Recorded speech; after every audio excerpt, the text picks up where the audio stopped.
A los 42 años, estaba sentada en el suelo de mi cocina vacía, sosteniendo una carta de desalojo, sin dinero, sin amigos y sin nadie a quien llamar. Pasé toda mi vida señalando con el dedo a los demás, jurando que mi madre había destruido mi futuro, que mi ex esposo me había robado los mejores años, que mis jefes nunca vieron mi valor. Pero esa noche, cuando por fin dejé de gritarle al mundo, escuché una voz que lo cambió todo, y venía desde dentro de mí. Pero antes de continuar, fíjate si ya estás suscrito al canal y escribe en los comentarios ¿desde dónde estás viendo este video? Nos encanta saber hasta dónde están llegando nuestras historias. Mi nombre es Rosalba, y durante la mayor parte de mi vida adulta fui especialista en una sola cosa: encontrar culpables. Cualquier cosa que me saliera mal tenía siempre un responsable, y ese responsable nunca era yo. Si perdía un trabajo, era porque la jefa me tenía mala voluntad. Si una amistad se acababa, era porque la persona era falsa. Si mi matrimonio se derrumbaba, era porque mi esposo no me valoraba. Cargaba una lista mental de injusticias como quien carga una medalla. Y cada dolor mío tenía el nombre de otra persona grabado. Crecí en una casa pequeña en un pueblo de Michoacán, hija mayor de 4 hermanos. Mi madre era una mujer dura, de esas que se levantaban a las 5 de la mañana y solo se sentaban a descansar cuando ya estaba todo oscuro. Mi padre trabajaba en la construcción y volvía demasiado cansado para conversar. No había abrazos en nuestra casa, no había elogios. Había comida en la mesa, ropa lavada y órdenes. Y yo, desde niña, decidí que esa falta de cariño era la explicación para todo lo que sentía. Cuando sacaba una calificación baja en la escuela, me decía a mí misma que era porque nadie en casa me ayudaba con la tarea. Cuando peleaba con compañeras, era porque nadie me había enseñado a tratar con la gente. Cuando lloraba en el cuarto, era porque mi madre nunca me había preguntado cómo estaba. Y tal vez parte de eso fuera verdad. Pero convertí esa verdad en una muralla, y detrás de esa muralla dejé de crecer. Salí de casa a los 19 años, prometiendo que mi vida sería diferente. Me fui a la Ciudad de México con una maleta, unos pocos pesos y una rabia enorme en el pecho. Conseguí un trabajo de empleada en una tienda de ropa, compartí un cuarto pequeño con otras 2 muchachas, y durante un tiempo creí que por fin estaba libre, solo que la libertad que sentía era falsa. Había cambiado de domicilio, pero llevé conmigo la misma cabeza, los mismos hábitos, la misma costumbre de buscar culpables en lugar de soluciones. Conocí a Daniel en el 2.º año que vivía en la ciudad.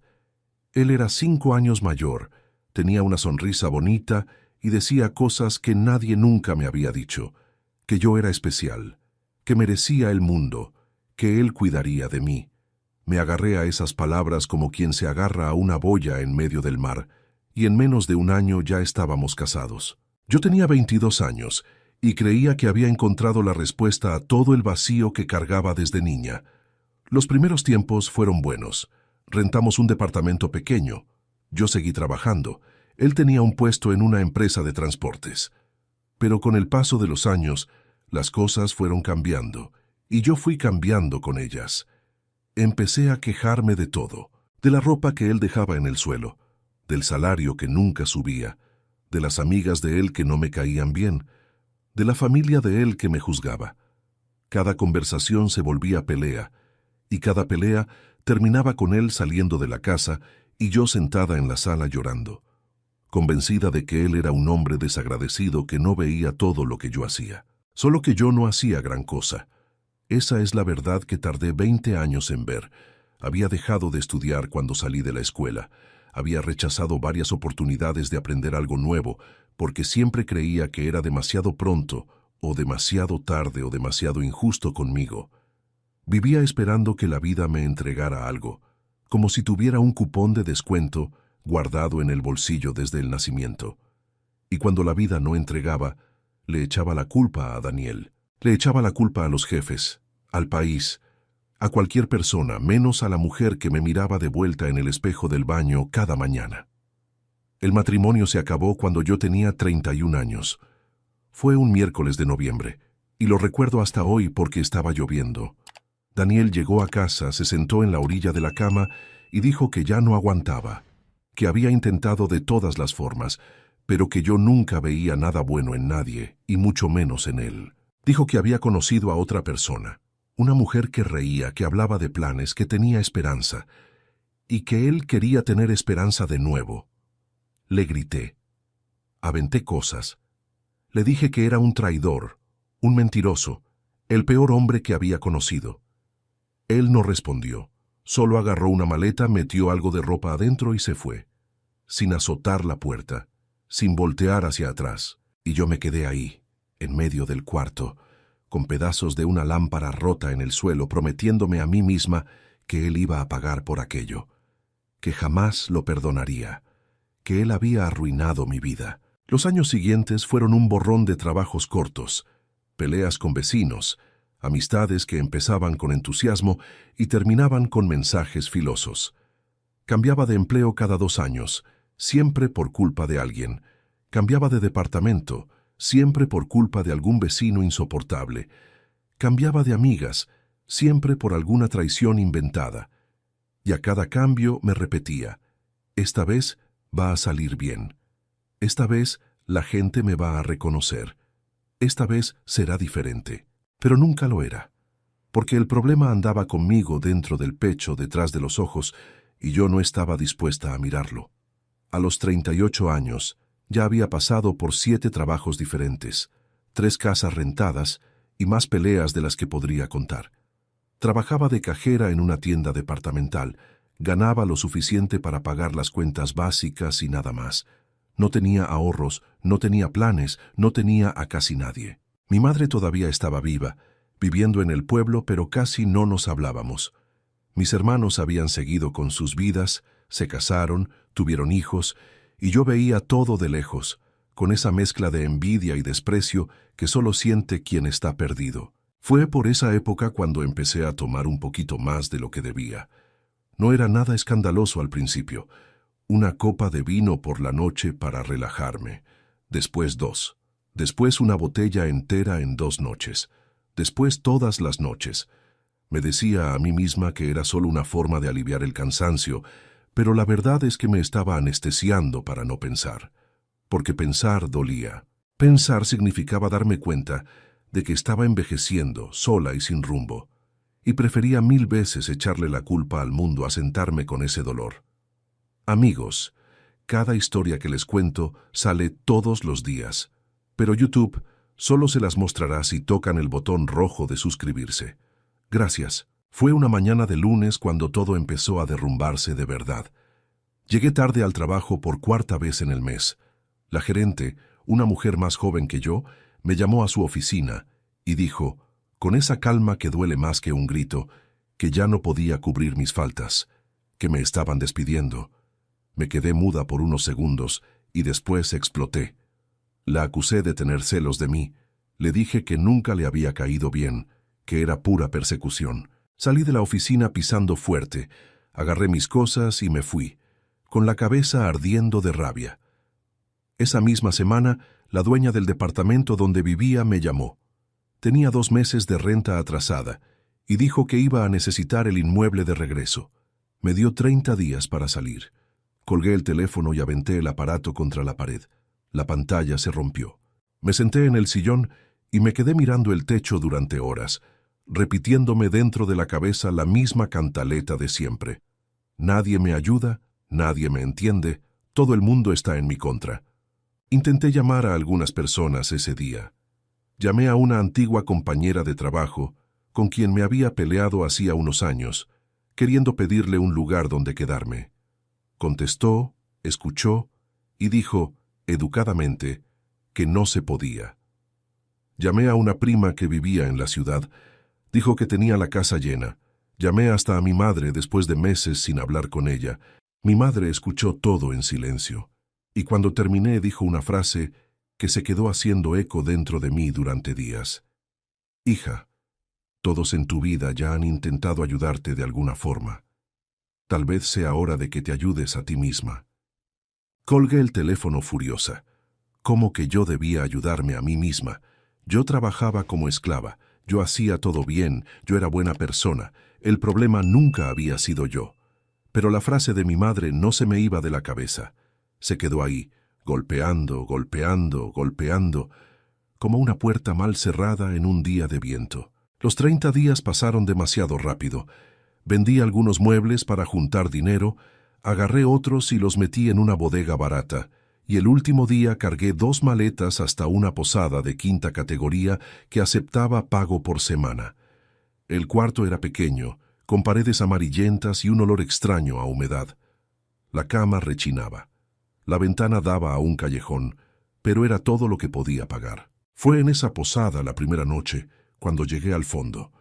Me senté en la orilla de aquella cama extraña, miré alrededor y me di cuenta, por primera vez en la vida, de que ya no tenía a nadie a quien echarle la culpa. Es decir, lo intenté. Intenté echarle la culpa a la jefa que me había despedido, a la dueña del departamento, a Daniel, a mi madre, a mi padre, a la economía, a la ciudad. Pero algo aquella noche estaba diferente. Cada vez que intentaba aventarle la culpa a alguien, una voz dentro de mí, bajita, preguntaba: ¿Y tú? ¿Y qué hiciste tú? Nunca había escuchado esa voz antes. O tal vez la había escuchado toda la vida y la ahogaba con gritos. Pero esa noche, sola en una posada al borde de la carretera, sin nadie a quien quejarme, sin nadie que me oyera quejarme, ya no tenía cómo huir de ella. Empecé a llorar, pero no era el llanto rabioso de antes, ese llanto que hacía gritando, esperando que alguien viniera a consolarme. Era un llanto diferente, era un llanto silencioso, hondo, que parecía venir de un lugar dentro de mí que ni siquiera sabía que existía. Lloré durante horas. Lloré por la niña que había sido, por la mujer en la que me había convertido, por las personas que había lastimado, por las oportunidades que había tirado a la basura. Cuando por fin dejé de llorar ya era de madrugada. Saqué un cuaderno viejo que estaba en el fondo de una de las maletas, de esos cuadernos de espiral que uno usa en la escuela, y una pluma. Me senté en la orilla de la cama y empecé a escribir. No sabía exactamente lo que estaba haciendo, pero algo me empujaba. Empecé enlistando a todas las personas a quienes le echaba la culpa de mis problemas. Daniel, mi madre, mi padre, cada jefa que había tenido, cada amiga que había perdido. La lista fue creciendo, creciendo, hasta llenar casi 2 páginas enteras. Y entonces, del otro lado del cuaderno, hice una columna nueva. Le puse el título, ¿Qué hice yo? Y empezó a salir. Cada nombre de la primera lista tenía una respuesta en la segunda. En Daniel escribí que me había quejado de él todos los días por años, sin nunca intentar entender lo que él sentía. En mi madre, escribí que nunca le había preguntado cómo había sido su vida, que había exigido cariño, sin nunca haber ofrecido ninguno. En cada jefa, escribí las veces en que había llegado tarde, las veces en que había contestado mal, las veces en que había hecho lo mínimo y cobrado el máximo. Cuando el sol empezó a salir tenía 2 listas paralelas, y la segunda era mucho más grande que la primera. Esa mañana en la posada fue la primera mañana de mi vida en la que desperté sin nadie a quien echarle la culpa, y fue también una de las más aterradoras, porque es más fácil despertar con rabia hacia los demás que despertar con la verdad sobre uno mismo. La rabia da energía, llena el pecho, hace que uno se sienta vivo, pero la verdad desinfla. La verdad lastima de un modo calmado y profundo, como si alguien hubiera abierto una ventana que llevaba décadas cerrada y el viento por fin lograra entrar. Miré aquel cuaderno por mucho tiempo, leía la segunda lista y sentía vergüenza. Vergüenza de mí, de la mujer que había sido, de las actitudes que había tenido, pero junto con la vergüenza, algo nuevo empezó a aparecer. Una curiosidad. Por primera vez en muchos años, sentía curiosidad por mí misma. ¿Quién era esta mujer en la que me había convertido? ¿Cómo había llegado hasta ahí? Y más importante, todavía podía cambiar. Ese día, en lugar de quedarme acostada en la cama con la cabeza hirviendo de rabia, me levanté. Me bañé con agua fría, porque la regadera apenas calentaba, y bajé a la recepción de la posada. Pedí un café. La muchacha que atendía, una mujer más o menos de mi edad llamada Claudia, me lo sirvió sin decir gran cosa. Me senté en una mesita cerca de la ventana, con la taza en las manos, y miré pasar la calle. Carros, gente yendo al trabajo, niños yendo a la escuela. Era una escena común, pero la miré como si fuera la primera vez en la vida. Volví al cuarto y agarré el cuaderno de nuevo. Empecé una tercera lista. Era la lista de lo que quería cambiar, y ahí, con la pluma temblando en la mano, escribí cosas pequeñas. No escribí quiero ser rica ni quiero tener la vida perfecta. Escribí cosas como quiero despertar sin quejarme, quiero conseguir un trabajo y no pelearme con nadie en una semana. Quiero pedirle perdón a mi madre. Quiero pasar un día entero sin culpar a nadie por mis problemas. Parecían cosas tontas, pero para mí en ese momento eran montañas. Los primeros días fueron los más difíciles. No tenía trabajo, tenía poquísimo dinero, y el instinto de buscar culpables era tan fuerte como las ganas de respirar. Cachaba a la mitad de los pensamientos en el camino. Veía la tubería goteando en el baño de la posada y pensaba, este lugar es una porquería, nadie arregla nada. Y enseguida me preguntaba, tú podrías haber escogido un mejor lugar para vivir si te hubieras hecho cargo de tu vida en los últimos años. La pregunta dolía, pero empecé a obligarme a hacerla cada vez. Busqué trabajo durante 3 semanas. Toqué muchas puertas. Antes, cuando alguien me decía que no, salía maldiciendo a la empresa, diciendo que era discriminación por la edad, o por la apariencia, o por cualquier otra cosa. Esta vez, cuando me daban un no, apretaba los dientes y me preguntaba, ¿qué puedo mejorar para la próxima? Compré una blusa sencilla en una tienda de segunda mano, porque las mías estaban todas gastadas. Le pedí a Claudia, la de la posada, que me diera un consejo de cómo hablar en una entrevista, y ella, sorprendida de que le hubiera pedido, me dio varios. Al final de la tercera semana conseguí un trabajo. No era nada lujoso, era para hacer la limpieza en una pequeña oficina de contadores 2 veces por semana, al principio. El sueldo era poco, pero era un comienzo. Yo, que siempre había despreciado trabajos como ese, acepté el empleo con gratitud. Y más que eso, lo acepté con ganas de hacerlo bien hecho. Recuerdo mi primer día. Llegué media hora antes de lo acordado. El dueño de la oficina, un señor de cabello blanco llamado Don Aurelio, me mostró dónde estaba el material de limpieza y me dejó trabajando. Limpié todo con calma, con cuidado. Quité polvo de rincones donde el polvo había vivido durante años. Lavé los baños hasta que brillaron. Acomodé la cocineta. Cuando don Aurelio volvió de comer, miró alrededor. Se detuvo y dijo algo que me movió por dentro. Hace mucho que nadie hace este trabajo con tanto cuidado. Le agradecí y casi lloré, porque me di cuenta en ese momento de que durante años me había quejado de que no me reconocían, pero nunca había hecho nada que mereciera reconocimiento. Hacía lo mínimo y exigía el máximo a cambio. Por primera vez en la vida, estaba haciendo las cosas bien. Y el reconocimiento llegó. Pequeño, sencillo, pero llegó. Por la noche volví a la posada cansada, con el cuerpo todo adolorido. Pero era un cansancio diferente. Era un cansancio bueno, de esos que vienen después de un día en que uno siente que hizo algo de verdad. Me senté en la cama, agarré el cuaderno y escribí una nueva frase. Hoy trabajé como si fuera importante y me di cuenta de que lo es.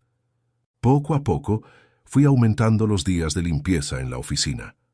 Don Aurelio me recomendó con una amiga suya, una doctora, que necesitaba a alguien para limpiar el consultorio. Después con una pareja que tenía una tienda. En 3 meses ya tenía 5 clientes fijos. No era riqueza, pero por primera vez en mucho tiempo estaba ganando lo suficiente para pagar mis cuentas, comer bien e incluso guardar un poquito. Salí de la posada y renté un cuarto en una casa de una señora viuda llamada Doña Margarita. Vivía sola desde que su marido había muerto. Rentaba un cuarto para ayudarse con los gastos. El cuarto era pequeño, pero limpio, con una ventana que daba a un patio lleno de plantas. Doña Margarita hacía comida olorosa todos los días y a veces me llamaba para cenar con ella. Acepté algunas veces, con un nudo en la garganta. Era extraño recibir bondad sin haber hecho nada para merecerla, como si el universo me estuviera dando una segunda oportunidad que no había pedido. En una de esas noches, cenando con doña Margarita, ella me preguntó por mi familia. Dudé. Antes, siempre respondía a esas preguntas con una lista de quejas. Pero esa noche, respiré hondo y dije, sencillamente, que tenía una madre que vivía en el pueblo y con quien no hablaba bien desde hacía mucho tiempo. Doña Margarita no dijo nada por un instante. Después habló. Uno no tiene madre para siempre, ¿sabes? Un día se va y la falta se queda. Esa frase me acompañó durante semanas. Tardé un mes más en juntar valor. Cada noche miraba el teléfono, abría los contactos, buscaba el nombre de mi madre, me quedaba con el dedo encima durante minutos y después desistía. El orgullo es una cosa extraña. Se disfraza de varias cosas, de fuerza, de razón, de principio, pero casi siempre no es más que miedo vestido de otra cosa. Y yo tenía miedo. Miedo de llamar y que ella me tratara mal. Miedo de llamar y que ella me tratara bien, porque entonces tendría que admitir el tamaño de lo que había perdido. Si quieren saber cómo termina esta historia y conocer muchas más, denle al botón rojo de suscribirse. Es gratis y me ayuda muchísimo. Fue una tarde de domingo, de esas tardes que parecen suspendidas en el tiempo, cuando por fin llamé. Estaba sentada en el patio de doña Margarita, con el sol débil entrando entre las hojas, y agarré el teléfono. Antes de que pudiera pensarlo mucho, apreté el botón de llamar. Cada timbrazo del teléfono parecía una eternidad. Al cuarto timbre contestó. Su voz sonó cansada, más vieja de lo que recordaba. Dijo bueno, y yo no logré decir nada por unos segundos. Cuando logré abrir la boca, solo salió mamá. Ella se quedó en silencio del otro lado. Me tragué el llanto y le dije que necesitaba hablar con ella, que tenía mucho que decir. Respondió con esa calma que solo ella tenía, que me estaba escuchando. Le pedí perdón. Le pedí perdón por los años de silencio, por las veces en que la había culpado por cosas que yo misma había hecho, por las peleas, por las palabras duras. Le pedí perdón por nunca haberle preguntado cómo estaba, por nunca haber agradecido la comida, la ropa lavada, el techo, por nunca haber notado lo mucho que había trabajado para criarnos. Hablé, y ella escuchó todo en silencio. Cuando terminé, con la voz ya temblando, ella tardó un poco en responder. Cuando habló, su voz estaba quebrada. Dijo que había esperado esa llamada durante muchos años, que no me guardaba rencor, que una madre no le guarda rencor a una hija, pero que estaba feliz, muy feliz, de escucharme. Yo lloré. Ella lloró. Y nos quedamos en silencio durante algunos minutos, solo escuchando la respiración la una de la otra. Después me preguntó si quería ir a visitarla. Le dije que sí. Le dije que iría el siguiente fin de semana. Tomé un autobús el viernes por la noche. El viaje era largo, unas 6 horas, y no logré dormir ni un minuto. Miraba por la ventana, veía las luces de los pueblos pasando, y me iba repasando en la cabeza todo lo que quería decirle cuando llegara. Cuando el autobús se detuvo en la central de mi pueblo natal, el sábado por la mañana, me temblaban las piernas. Agarré mi bolsa, bajé, y ahí estaba ella, esperándome. Mi madre había envejecido mucho desde la última vez que la había visto. El cabello casi todo blanco, el cuerpo más delgado, las manos con más marcas, pero la mirada era la misma. Esa mirada firme, calmada, que siempre me intimidó y que en ese momento me acogió. Ella abrió los brazos, y yo corrí hacia adentro de ellos, como si tuviera 8 años de nuevo, y lloré apoyada en su hombro como nunca había llorado en la vida. Pasé el fin de semana entero con ella. Conversamos cosas que nunca habíamos conversado. Me contó de su infancia, de las dificultades, del amor que había sentido por mi padre y del dolor que había sido perderlo unos años antes, sin que yo hubiera aparecido en el velorio porque en esa época estaba peleada con la familia. Me sentí pésima al escucharlo. Le pedí perdón una vez más y ella solo agarró mi mano y dijo que el pasado no volvía, pero el presente sí, eso sí podía cambiarlo. Pasamos tardes enteras en el corredor de la casa, tomando café y mirando el cielo. Conocí a sobrinos que nunca había visto.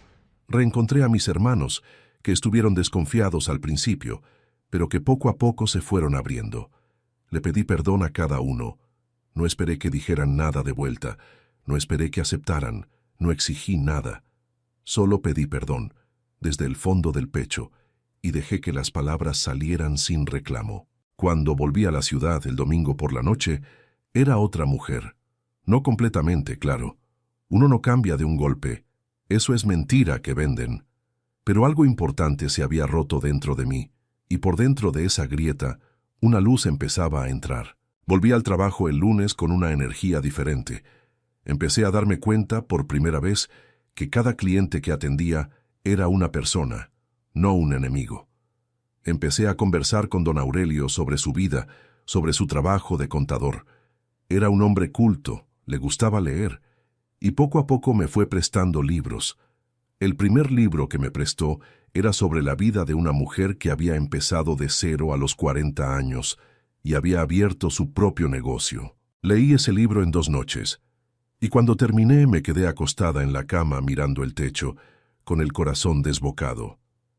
Por primera vez en la vida estaba soñando con algo, no con un hombre que viniera a salvarme, no con una herencia que cayera del cielo, no con la suerte que cambiara mi destino. Estaba soñando conmigo, con lo que podría construir con mis propias manos si dejaba de esperar y empezaba a hacer. Empecé a estudiar de noche. Compré algunos cuadernos y plumas, y en los ratos libres estudiaba administración, economía básica, cosas que nunca había tenido paciencia de aprender. Hice un curso por internet gratuito sobre cómo abrir un pequeño negocio. Anotaba todo, releía todo, pensaba en todo. Doña Margarita me veía agachada sobre los cuadernos en la mesa de la cocina y a veces solo me pasaba la mano por la cabeza, sin decir nada. Ese roce, sencillo, valía más que 1000 palabras. Poco a poco, empecé a juntar dinero con más disciplina. Corté todo lo que era de más. Dejé de tomar por completo, cosa que había empezado a hacer justo después de aquella primera noche en la posada y que ahora mantenía con firmeza. Cada vez que me daban ganas agarraba el cuaderno viejo, ese primero, y releía las 2 listas. Eso era mi medicina, era mi recordatorio de quien ya no quería ser. Y entonces, un sábado por la mañana, al despertar, tuve una idea que cambiaría todo. La idea parecía sencilla, pero había brotado de todo lo que había vivido en los últimos meses. Pensé, ¿y si convirtiera lo que ya estaba haciendo en algo más grande? Yo ya hacía limpieza en varios lugares, conocía clientes, sabía lo que cada tipo de espacio necesitaba. ¿Por qué no montar mi propia empresa de limpieza? Pequeña, modesta, pero mía, con mis reglas, con mis horarios, con mis clientes. Ese mismo día, empecé a planear. Me senté en la mesa de la cocina de doña Margarita con el cuaderno y fui escribiendo todo. ¿Cuánto necesitaría para empezar? ¿Cuántos clientes ya tenía? ¿Cuántos necesitaría conquistar para sostener el negocio? ¿Qué materiales tendría que comprar? ¿Cómo cobraría? No sabía todo, claro. Cometí muchos errores en las cuentas, pero por primera vez en la vida no estaba esperando que alguien me dijera qué hacer. Estaba decidiendo. Hablé con don Aurelio el lunes.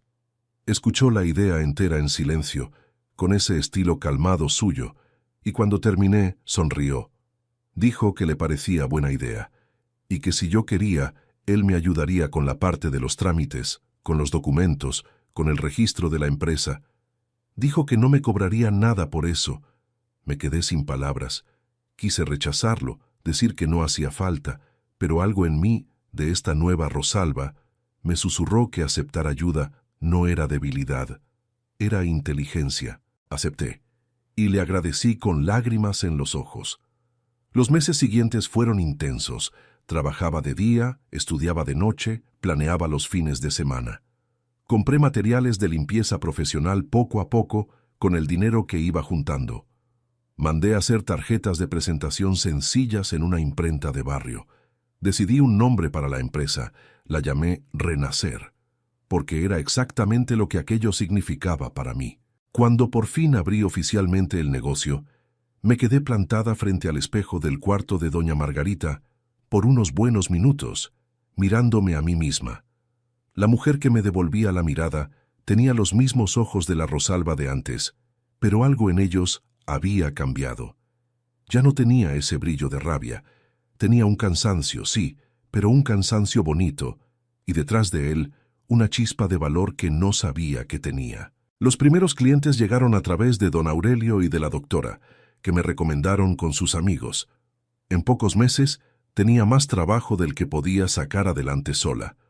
Fue cuando contraté a mi primera empleada, una muchacha llamada Fernanda, que tenía más o menos la edad que yo tenía cuando salí de casa por primera vez. Era nerviosa, desconfiada, claramente pasando por un momento difícil de la vida. Reconocí en ella algo de mí misma de hacía muchos años. Traté a Fernanda con la paciencia que no había tenido con nadie. Le enseñé todo lo que sabía, con calma. Le pagaba a tiempo, siempre. Cuando se equivocaba, no le gritaba. Me sentaba con ella, le mostraba lo que se había hecho mal, le enseñaba cómo hacerlo bien. Al principio se quedaba esperando que yo explotara, porque era lo que había aprendido a esperar de los jefes anteriores. Pero yo nunca explotaba. Y poco a poco, ella fue relajándose, fue soltándose, fue convirtiéndose en una profesional increíble. En 2 años, Renacer tenía 5 empleadas, todas mujeres que estaban recomenzando algo en la vida. Algunas habían salido de relaciones violentas, otras habían sido despedidas, otras eran madres solteras. Hacía cuestión de crear un ambiente donde todas se sintieran respetadas. No era perfecto. Tenía problemas, claro. Pero era un lugar donde si alguien se equivocaba, nos sentábamos a conversar antes de gritar. Y esa diferencia, sencilla e inmensa al mismo tiempo, transformó esa pequeña empresa en algo especial. No me hice rica. No es una historia de esas. Pero empecé a vivir con una dignidad que nunca antes había sentido. Compré un departamento pequeño, propio, después de 3 años de trabajo duro. No era lujo, pero era mío. Pinté las paredes de un color claro, compré algunos muebles sencillos, puse plantas en todas las ventanas. Por primera vez en la vida, tenía un lugar que era realmente mío, conquistado por mí, sin deberle nada a nadie. Mi madre vino a visitarme cuando me mudé. Se quedó parada en la puerta del departamento, miró todo alrededor y los ojos se le llenaron de lágrimas. No dijo nada por un rato, después me abrazó, fuerte, y susurró en mi oído que estaba orgullosa de mí. Yo tenía 41 años, y era la primera vez que escuchaba esas palabras de ella. Lloré como una niña. La relación con mis hermanos también había cambiado. No volvimos a ser cercanos de la noche a la mañana, eso sería mentira, pero habíamos construido algo nuevo, basado en respeto y en pequeños gestos. Llamaba en los cumpleaños, mandaba mensajes en los días de fiesta, iba a visitarlos cuando podía. Conocía sobrinos que habían nacido mientras estaba perdida en mi mundo de rabia. Llevé juguetes, jugué con ellos en el suelo, escuché sus historias. Cada niño que abrazaba parecía devolverme un pedacito de la Rosalba niña que había olvidado. Sobre Daniel, mi ex esposo, nunca había vuelto a hablar con él después de la separación. Pero un día, casi 10 años después de aquel miércoles lluvioso, lo encontré por casualidad en un supermercado. Estaba con su esposa, esa mujer por la que me había dejado, y 2 hijos. Cuando me vio, se puso pálido. Yo también me asusté. Por un instante, todo el veneno antiguo intentó subir, todas las palabras que había guardado durante años, para el día en que me lo encontrara de nuevo. Pero respiré hondo, caminé hacia él con calma y extendí la mano. Saludé a la esposa, sonreí a los hijos y le dije que estaba contenta por él. Fue la primera vez en una década que dije su nombre sin que doliera, y pude ver por sus ojos que él no se esperaba esa reacción. Balbuceó algunas palabras, agradeció y nos despedimos. Salí del supermercado liviana, como si hubiera tirado a la basura una mochila de piedras que cargaba sin darme cuenta. Esa misma noche, en casa, agarré aquel cuaderno viejo, ese primer cuaderno con las 2 listas paralelas. Lo hojeé con cuidado, leyendo cada renglón, recordando cada momento de aquella primera noche en la posada. Y me di cuenta de algo. Ya no me reconocía en la primera lista.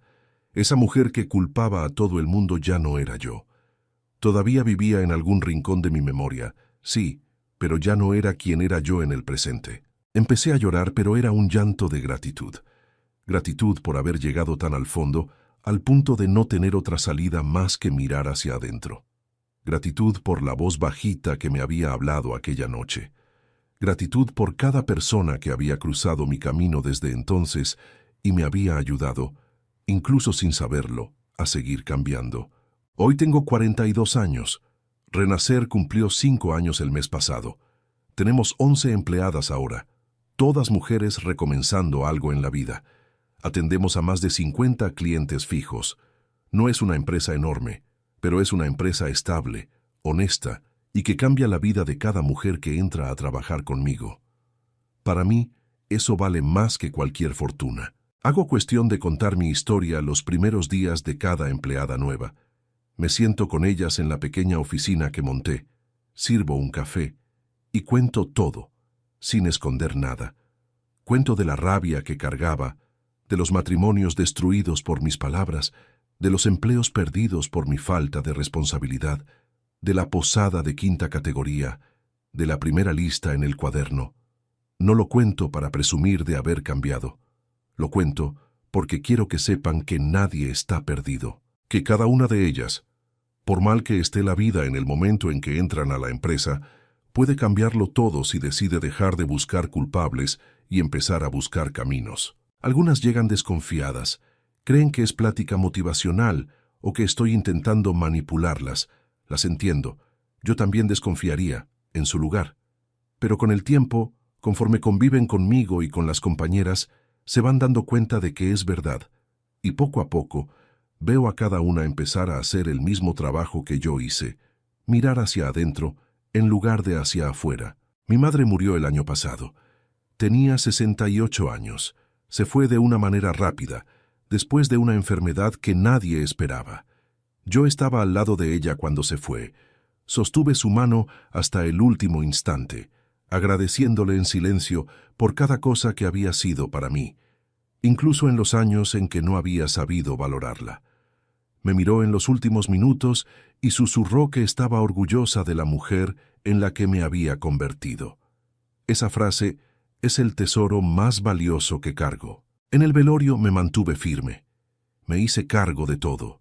Recibí a la gente, organicé la despedida, abracé a cada hermano, a cada sobrino, a cada vecino que había venido. Yo, que había faltado al velorio de mi padre por orgullo, no le fallé a mi madre. Y cuando, después de todo, volví a casa sola, me senté en el sillón y lloré durante horas. Pero el llanto ya no tenía la rabia de antes. Tenía añoranza, tenía gratitud, tenía amor. Y le agradecí a Dios, o al universo, o a la voz bajita de aquella noche en la posada, por haber tenido tiempo de hacer las paces con ella antes del final. Hoy miro hacia atrás y veo claramente lo que tardé tantos años en entender. La mayor parte de las personas a las que acusé durante la vida tenían fallas. Sí, como toda persona. Mi madre no había sido la madre perfecta. Mi padre había sido distante. Daniel había tenido sus defectos. Algunos jefes habían sido injustos. Algunas amigas me habían decepcionado. Pero si era honesta, y por fin fui honesta, nadie había estropeado mi vida tanto como yo misma la había estropeado. Fui la peor enemiga que jamás tuve. Fue mi lengua la que alejó a la gente. Fue mi flojera la que me hizo perder oportunidades. Fue mi incapacidad de asumir responsabilidades la que hizo que mis relaciones se derrumbaran una tras otra. Y lo peor es que pasé 20 años de mi vida adulta convencida de lo contrario. Convencida de que era la víctima de una conspiración mundial contra Rosalba. La lección más importante que aprendí y que repito todos los días es sencilla. Mientras le echamos la culpa a los demás, le entregamos el control de nuestra propia vida. Porque si el problema es siempre el otro, entonces la solución también depende siempre del otro. Y el otro nunca va a cambiar como uno quiere, pero en el momento en que uno asume que la mayor parte de lo que le pasa tiene alguna responsabilidad propia, aunque sea pequeña, uno recupera el poder. Deja de ser hoja en el viento y se convierte en persona de pie. No es fácil. No voy a mentir y decir que lo es. Mirar hacia adentro es una de las cosas más difíciles que existen. Es mucho más fácil quejarse. Es mucho más cómodo señalar con el dedo. La cabeza se nos vuelve adicta a eso, porque sentir rabia hacia los demás nos protege del dolor de sentir vergüenza de nosotros mismos. Pero la vergüenza, cuando uno la enfrenta con la cabeza en alto, es el comienzo de la sanación. La vergüenza bien usada se convierte en combustible para cambiar. Suelo decirles a las empleadas de Renacer y a las pocas amigas que hice en los últimos años que existen dos tipos de personas en el mundo, las que se miran al espejo y las que no. Las que se miran lo ven todo, ven lo bonito y lo feo, ven lo que hace falta cambiar, ven lo que hace falta perdonar, ven lo que hace falta celebrar. En cambio, las que no se miran pasan toda la vida quejándose, porque sin el espejo lo único que queda es el mundo allá afuera, y el mundo allá afuera es demasiado grande para que uno pueda cambiarlo solo. Fui durante muchos años una mujer que no se miraba al espejo, y lo pagué caro. Perdí amistades, matrimonios, empleos, oportunidades, años, pero también soy la prueba viva de que nunca es demasiado tarde para empezar a mirarse. Tenía casi 40 años cuando agarré aquel cuaderno por primera vez. Hoy, con 42, siento como si hubiera vivido dos vidas, y la segunda, todavía en construcción, es infinitamente más bonita que la primera. A veces alguien me pregunta si me arrepiento de los años perdidos. Antes habría dicho que sí, con rabia. Hoy digo que no, porque cada uno de aquellos años, con todo lo que tuvieron de doloroso, fue el camino que me trajo hasta aquí. Sin aquella noche en la posada no habría salido a buscar a la nueva Rosalba. Sin haber tocado fondo, nunca habría aprendido a valorar la luz. La vida tiene una manera extraña de transformar el dolor en sabiduría, pero solo para quien está dispuesto a hacer el trabajo. Si pudiera hablar con la Rosalba de hace 20 años, esa mujer llena de rabia, sentada en el sillón después de que Daniel salió de la casa, no diría gran cosa. No intentaría convencerla de que cambiara, porque ella no estaba lista para escuchar. Solo me sentaría a su lado, en silencio, y le sostendría la mano. Y al oído, susurraría: un día vas a dejar de gritar, y cuando lo hagas, vas a escuchar una voz dentro de ti. Escúchala. Es tu mejor amiga. Hoy duermo en paz. Despierto por la mañana con ganas de vivir el día. Miro mi departamento, mis plantas, el cuaderno viejo en el librero, y siento una gratitud que no me cabe en el pecho.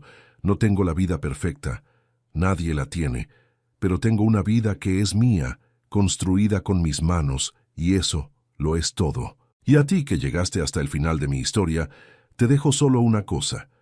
Si hoy estás cargando una lista de culpables por tu vida, igual que yo la cargué, haz el ejercicio. Agarra un cuaderno, haz las dos listas y sé honesta. Te prometo que va a doler, pero te prometo también que del otro lado de ese dolor existe una versión de ti que está esperando para nacer.